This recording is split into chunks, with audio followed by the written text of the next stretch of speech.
Ale oni sú zaujímavé, tým, že sa presúsťujú. V zime sú celé biele, ale to takto dožije. To kvôli maskovaniu, aby ich snehu nebolo vidno. Škoda, že ich biele nevidíme. To musíme v zime prísť. No. Ak sa vám podarí, môžete skúsiť aj po chrbátiku pohľadkať. No, tu je srstička fajná. Ona je takto vždy plácha, sa vždy Opatrne spláchne. pomalička, miláčik, tak to vidíš? Tu Mariane prišiel srsť. Poď sem. Koľko sa asi dožívajú? Ale zhruba tých 16 rokov. 16. To je dosť. A to je vo voľnej prírode? Či on zajatí? Aj vo voľnej prírode, ale tak tam to dosť závisí od podmienok. Lebo aj predátor je potravu. To je alfa, čo akurát prišiel. On je z nich najväčší, aj taký sa tu tvári ako najväčší pán. Takže je alfa naozaj. Áno. Takže není taký plachý. A máme ich tu 3, no aha už. A je po alfe. Vzadu skryté, tam je ešte Kristy a sú to všetko traja bratia. Majú tak rok a pol zhruba. Koľko vážia? No tak 5 kg by som odhodla. Okolo 5 kg. A dorastajú? A ešte narastú? Už nejak extra nie, skôr tak naberú do šírky by som povedala, ale v zime, keď majú tú srst, ona je dlhšie a hustejšie, tak vtedy vyzerajú tak vždy skutočnejšie. Poslúchajú ako psíky? Áno, on čakajú stále za tým odmenu.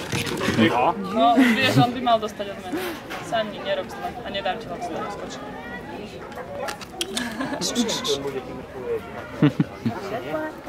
A tak v podstate líška je psovitá šelma, tak dalo by sa. A tam môžete vidieť, to je líška hrdzavá, volá sa Eliška, má ešte len 5 mesiacov. Aha, Preto takže je taká útla, keď si všimnete. mi prišla aj v hore, keď sme videli, že taká malička oproti tomu. Ale napríklad ten chvost má výrazne väčší ako ten líška. Ona bude väčšia ešte od nich? O dosť asi. Dobre, Oni sa podrábávajú radi a ona ide už dolu. No veď ešte tu máme jednu v tej klietke, tam je kríženec tej klasickej, ale ešte hrdzavej. Ale ona je tam zalezená, lebo sa bojí ľudí. Púšťame tak moc, nech sa najviac vybeha.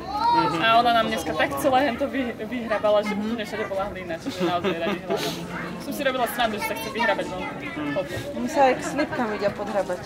Aj to a ľudia si myslia, že aj keď dajú takto zhora oplotenie, všetko im pomôže. Nepomôže. Majú malinkú dierku v strachu. Naozaj, tá liška mám na dveri sa vyštvorá.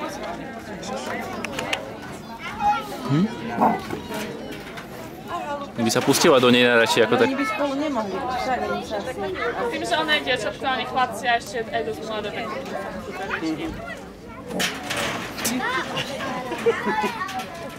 Tá ryšavka si rieši svoje.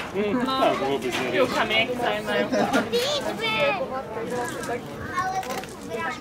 Poznáš mačičku. Ale oni sú priamo od chovateľov, pričom tá hrdzavá ona je zachránená z prírody. Normálne ťa chovajú takéto líšky. Áno, len lišky chápu. Pozri sa. Aj niektorí ľudia. No, to je tiež pravda.